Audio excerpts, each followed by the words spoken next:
Hello friends, welcome back to my channel. আশা করি তোমরা সবাই খুব ভালো আছো, সুস্থ আছি। আমি ভালো আছি এবং সুস্থই আছি। আজকে দর্শকদের কিছু কথা বলতে এসেছি। না, আমার দর্শকদের নয়, আমার আজও দর্শক আছে কিনা এটা নিয়ে আমার একটু সন্দেহ রয়েছে। আমি এখনো পর্যন্ত দর্শক মানে আমার প্রিয় দর্শক তৈরি করতে পারিনি। হ্যাঁ, যারা যারা আমাকে ভিউজ দিচ্ছ এবং যারা যারা আমাকে এসে প্রতিদিন একটু হলেও দেখে যাচ্ছ, আমার কথা শুনে যাচ্ছ, আমাকে কমেন্ট করে যাচ্ছ, তার কাছে তো আমি চিরকৃতজ্ঞ থাকবো। কিন্তু ওই যে একটা দর্শক কি বলতো, মানে একটা বেস। আমার চ্যানেলটা দাঁড়িয়ে আছে কিন্তু তোমাদের উপরে, আমার চ্যানেলটা দাঁড়িয়ে আছে দর্শকদের উপরে। আমি এখানে ভিডিও দিচ্ছি, কষ্ট করে ভিডিও বানাচ্ছি তোমাদের জন্য। তোমরাই যদি না থাকো, তোমরাই যদি আমাকে ভালোবাসা না দাও, তাহলে আমার এখানে থেকে কোনো লাভ নেই, আমার ভিডিও বানিয়ে কোনো লাভ নেই, তাই তো? সেই জন্য বলছি, সেই দর্শক যাদের মানে একটা তৈরি করা দর্শক এবার তৈরি করা দর্শক কার? এখানে আমরা জানতাম ওয়াইটিতে একমাত্র তৈরি করা দর্শক ছিল শুয়ের একটা দর্শক ছিল। এমন কিছু দর্শক তৈরি করেছিল ওর ভিডিওর মাধ্যমে, ওর কথার মাধ্যমে, যে ওকে কোনো মতোই ছেড়ে যাবে না। ওই যে শিশুরা যখন জন্মগ্রহণ করে, মারা কিভাবে লালন পালন করে তৈরি করে বড় করে, শিশু সুলভ আচরণ করে, ওরকম করে কষ্ট করে সুতপাও কিন্তু দর্শকদের তৈরি করেছিল। ছোটোর থেকে অনেক বড় একটা দর্শকের তৈরি করেছিল, কিন্তু বেশ সুতপা তৈরি করেছিল কিন্তু সেই দর্শক সুতপা যদি কাঁদতো, সুতপার জন্য কাঁদতো, সুতপা যদি কষ্ট পেত, তার জন্য কষ্ট পেত। বহু বহু বহু দর্শককে দেখেছি শুয়ের বিপদের সময় তারা বাড়িতে পুজো করেছে, তারা বাড়িতে বসে তার নামে করেছে, পুজো করেছে। এমন দেখেছি প্রসাদও পাঠিয়েছে, অনেক দর্শক প্রসাদও পাঠিয়েছে। যখন মিটআপে গিয়েছিলাম, তাদের শুয়ের নামে প্রচুর পুজো হয়েছে। এরকম অনেক কিছু দেখেছি। মানে ভালোবাসা একেই বলে, দর্শকরা হচ্ছে নিঃস্বার্থ ভালোবাসে। এই ভালোবাসাটা কজনের ভাগ্যে জোটে বলো তো? কয়জনের ভাগ্যে জোটে? ওয়াইটিতে যখন শুয়ের এই দর্শকরা শুকে প্রত্যেকটা ক্ষেত্রে সাপোর্ট করতো, তখন এই দর্শকদের কিন্তু কাটাছেড়া করা হয়েছিল। এই দর্শকদের নিয়ে নানা কথা বলা হতো। যেরকম শুকে নিয়ে নোংরার থেকে নোংরা কথা বলা হতো, সেরকম শুয়ের দর্শকদেরও নোংরার থেকে নোংরা কথা বলা হতো। শুয়ের দর্শকরা কিন্তু ভুনাক্ষরও পাত্তা দিত না। মানে বলুক, আমাকে নিয়ে বলছে, আমি তো ভালোবাসার মানুষটার সাথে রয়েছি, এরকম ছিল শুয়ের দর্শকরা।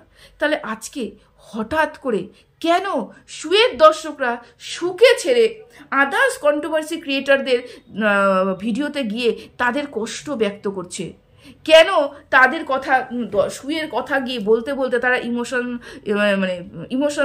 তাদের ইমোশনস বেরিয়ে এসছে? কেন শুয়ের কাছ থেকে তারা দূরে সরে যাচ্ছে? শুয়ের একটু চিন্তা করতে ইচ্ছা করে না যে আমারও তো দর্শক ছিল, আছে, এখনো আছে, কিন্তু কজন আছে? যেই পরিমাণে আগে পাগলামি দেখেছি, শুয়ের জন্য পাগলামি যেই দর্শকদের দেখেছি, তারা কোথায়? তারা কি কেউ আছে? কেন নেই? কিসের জন্য নেই? কেন দিনের পর দিন আমার মুকুট থেকে একটা একটা করে পালক ঝরে পড়ছে? দেখো, এই যে মুটুক আমি একটা তৈরি করেছি দর্শকদের, সেটা শুধুমাত্র ওই দর্শকদের। আমার যে চ্যানেলটা আমি তৈরি করেছি, লেখা আছে 37,000 38,000 সাবস্ক্রাইবার, এটা দর্শক। এই দর্শককে আমি তৈরি করেছি, এই দর্শককে আমি জন্ম দিয়েছি বলতে পারো, এই দর্শককে আমি লালন পালন করেছি বলতে পারো। তা সেই দর্শকরা যখন আমাকে ছেড়ে যাবে, আমার কষ্ট হবে না? আমার তো কষ্ট হবে।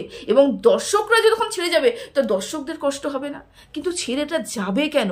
ছেড়ে কিসের জন্য যাবে? নিশ্চয়ই তো কোনো কারণ আছে ছেড়ে যাওয়ার। নিশ্চয়ই তো কোনো কারণ আছে, যাকে এখন শুকে কমেন্ট না করে অন্য কারোর কমেন্ট বক্সে গিয়ে, ইভেন আমার, তনুশ্রীদি, রুনাদি, সঞ্জয়দার প্রত্যেকজনের কমেন্ট বক্সে গিয়ে কমেন্ট করছে এবং নিজের কষ্টের কথা ব্যক্ত করছে। কেন করছে? চিন্তা করতে ইচ্ছে করে না? বুঝতে ইচ্ছে করে না কেন করছে? আমি একটু বলছি, একটু ডিটেলস আলোচনা করছি, ঠিক আছে? আজকে ভিডিওটাই দর্শকদের নিয়ে, আজকে ভিডিওটাই তোমাদের জন্য, আজকে দর্শক তোমাদের জন্যই আজকে আমার এই লড়াই। এই শুয়ের দর্শকদের জন্য আজকে আমার প্রতিবাদ, শুয়ের দর্শকদের জন্য আজকে আমার এই কথা। কারণ কি বলতো, তোমরা দিনের পর দিন সেই মানুষটাকে সাপোর্ট করে এসেছো, দিনের পর দিন। আজকে কতটা কষ্ট পেয়েছো, কতটা খারাপ লেগেছে তোমাদের, যার জন্য তোমরা মানুষের কমেন্ট, অন্য ভিডিও যারা করে তাদের, অন্য কন্ট্রোভার্সি ক্রিয়েটারদের কমেন্ট বক্সে এসে কমেন্ট করছো। দেখো একটা কথা তোমাদেরকে বলে রাখি, যখন সঞ্জয়, সু আর এদিকে টুন, মানে এদিকে বিশাখা, এরা সবাই একটা গ্রুপ ছিল, তাই তো? এই গ্রুপে কিন্তু এই দর্শকরাই ঘোরাফেরা করতো, যারা এখানে এখন অবধি ঘোরাফেরা করছে।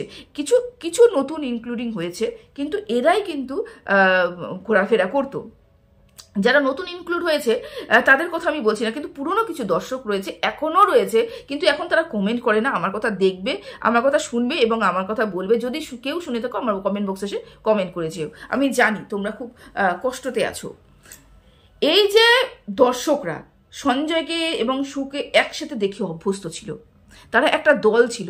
মনে পড়ে সঞ্জয় সেই পুরনো গান ইয়ে বন্ধন তো প্যার কা বন্ধন হ্যাঁ, এই যে গান করেছিল সুকে নিয়ে এবং কিমার বিরুদ্ধে গিয়ে, সু তারপরে হচ্ছে এরা সবাই ছিল এবং কিমা কিন্তু ওইখানে ছিল না।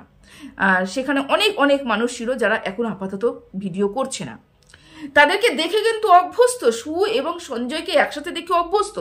সেই জন্য সুয়ের সাথে যখন গন্ডগোলটা লাগলো সঞ্জয়ের, তখন কিছু দর্শক সুয়ের কাছে চলে আসলো, কিছু দর্শক সঞ্জয়ের কাছে চলে গেল এবং কিছু দর্শক ভাবছিল কোথায় যাব, কিন্তু এদের দুজনকেই আমি ভালোবাসি, না সঞ্জয়ের কাছে যাব না সুয়ের কাছে যাব, এই কনফিউজ হয়ে যাচ্ছিল। কিন্তু দাঁড়িপাল্লায় মাপি তো আমরা চিন্তা ভাবনা করি দাঁড়িপাল্লায় মাপি তো, যে কার ভুল বেশি কার ভুল কম। সেই সময় সু একটা কি করেছিল, সু নীরব ছিল। সু কিন্তু ভেতরের খবরগুলো রিভিল করছিল, যেখানে সঞ্জয় কিন্তু রিভিল করছিল। সঞ্জয় কিন্তু বলছিল এই হয়েছে ওই হয়েছে, সু কিন্তু সেখানে নীরব ছিল। সেই কারণে যারা যারা ডগমগ করছিল তারাও কিন্তু সুয়ের পাশে এসে দাঁড়িয়েছে এবং সঞ্জয়কে কিন্তু সেই সময় হেট করতে শুরু করেছিল, আমরা দেখেছিলাম।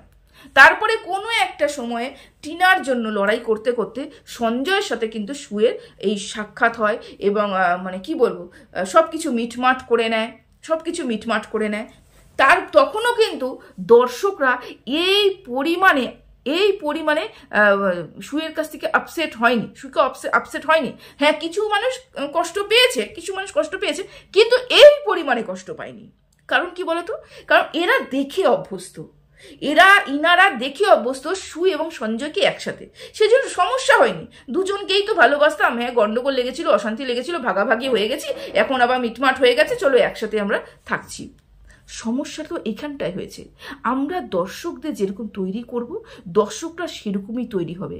সু দর্শকদের এরকম করে তৈরি করেছে, সঞ্জয় দর্শকদের এরকম করে তৈরি করেছে। আমরা কিভাবে দর্শকদের তৈরি করেছি, আমাদের বেস কি, আমরা কেন কি কারণে ভিডিও করছি, আমরা বড় বড় ব্লগারদের নিয়ে ভিডিও করছি এবং আমাদের বিপক্ষে যারা আছে, যারা আমাদেরকে নেগেটিভ কমেন্ট করছে, নেগেটিভ ভিডিও করছে আমাদেরকে নিয়ে, তাদের আমরা রিপ্লাই করছি। এটাই তো দর্শক। এই দর্শকগুলো তো এগুলো দেখে অভ্যস্ত। আমি ছোটবেলা থেকে একটা বাচ্চাকে যেভাবে মানুষ করব, আমার বাচ্চাটা তো সেটাই শিখবে। আমার দর্শকদের যখন আমরা নতুন চ্যানেল খুললাম, আমার দর্শকরাও সেখানে নবজাত শিশুর মতন ছিল।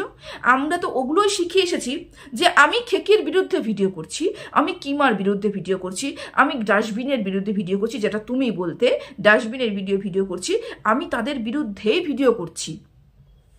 তাদের বিরুদ্ধে ভিডিও করে আমার দর্শকরা তৈরি হয়ে গেছে, তাদের বিরুদ্ধে ভিডিও দেখতে দেখতে তৈরি হয়ে গেছে।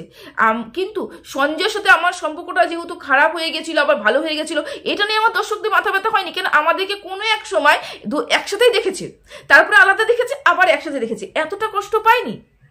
আজকে কষ্টটা পাচ্ছে তো কেন, শির দ্বারা বলে কারোর জিনিস থাকে তো, একটা জিনিস থাকে শির দ্বারা, আমাদের শির দ্বারা থাকা চাই। আমাদের ঝুঁকতে নেই, সব জায়গায় ঝুঁকতে নেই। ঝুঁকতে তো অবশ্যই আছে, কোন কোন জায়গা ঝুঁকতে আছে এবং কোন কোন জায়গা ঝুঁকতে নেই সেটা আমাদের বুঝতে হবে। আমি যা ইচ্ছা তাই করে ফেলতে পারি। আমার আমি একটা কন্ট্রোভার্সি ক্রিয়েটার, আমার যদি মনে হয় আজকে আমি অমুকের সাথে অশান্তি করব, দর্শকরা যদি বলে হ্যাঁ করতেই পারি। কিন্তু একসময় চরম থেকে চরম শত্রু, তার সাথে আমি মিত্রতা করব, দর্শকরা কি তা মেনে নেবে? যে তুমি আজকে যার সাথে অশান্তি করলে, আমরা তোমার সাথ দিলাম, হ্যাঁ তোমার বিরুদ্ধে সে কথা বলছে, তোমার বিরুদ্ধে খারাপ কথা বলছে, আমাদের সহ্য হচ্ছে না, তুমি তার বিরুদ্ধে গিয়ে কথা বলো, নেগেটিভ কমেন্ট করো, নেগেটিভ ভিডিও করো, যাই করো তার বিরুদ্ধে গিয়ে করো, আমরা তোমার সাথে আছি। কিন্তু কোনো এক সময় কি দেখলাম, ওই চরম থেকে চরম শত্রু আমার মিত্র, তখন কি আমার দর্শকরা আমাকে মেনে নেবে? আমার দর্শক তো, ওরা তো মানুষ, ওরা রক্তে মাংসে গড়া মানুষ, ওরা তো রিমোট কন্ট্রোল দ্বারা চালিত কোনো ডিভাইস নয় যে আমি সুইচ অফ করলাম তারা অফ হয়ে গেল, আমরা সুইচ অন করলাম তারা অন হয়ে গেল, তাদের কষ্ট হলো না, তাদের দুঃখ হলো না, তাদের কোনো চিন্তা ভাবনা নেই, তাদের কোনো কিছু নেই। আমাকে ভালোবাসে বলে আমার দর্শক, আমি যাই করব আমার দর্শক সেইভাবে চলবে, এটা তো হতে পারে না, এটা তো হতে পারে না। দর্শকদের আমি দেখিয়ে আসলাম, ছোটোর থেকে বড় অবধি আমি দর্শকদের দেখিয়ে আসলাম, আমি খেকির বিরুদ্ধে ভিডিও করেছি, 63-র বিরুদ্ধে ভিডিও করছি, কিমার বিরুদ্ধে ভিডিও করছি, তারা আমার চিরশত্রু, তাদেরকে নিয়ে চিরশত্রু কি আমি ব্যক্তিগত জীবনের কথা বলছি না, কিন্তু আমি বলছি ভিডিও টু ভিডিওর কথা। তারা আমার চিরশত্রু, যেখানে 49কে আমি জেরক্স কপি বলে ডাকতাম, কারণ তুমি যদি না বলতে ও হ্যাঁ বলতো, ও যদি হ্যাঁ বলতো তুমি না বলতে, এই যে দুজনের মধ্যে চলতো, এবং নোংরার থেকে নোংরা। ওর মুখের ভাষা তোমরা জানো কি ধরনের ছিল, পরিবর্তন এখন সবার মধ্যে হয়েছে, কিন্তু তাও তো নোংরা ভাষা ও বলতো এবং নোংরা ইঙ্গিত ও করতো। আর ওই গুপ্তি, ওর কথাটা বলাই বাহুল্য, আর কিমা তো এখনো চেঞ্জ হয়নি। কি পরিমাণে তোমাকে নোংরা কথা বলেছে, কি পরিমাণে প্রতিবাদ কে করেছিল? যারা কন্ট্রোভার্সি করে তোমাকে নিয়ে পজিটিভ গ্রাউন্ডে কন্ট্রোভার্সি করে। দেখো আমি আমার কথা বলি, আমি তো চুনোপুটি, 4 আনা 8 আনা, আমার কোনো দাম নেই। আমার আবার যে আদেও তোমার কোনোদিনও কোনো উপকার হয়েছিল কিনা আমি তাও জানি না, কিন্তু দর্শকরা তো তোমার পাশে দাঁড়িয়েছিল।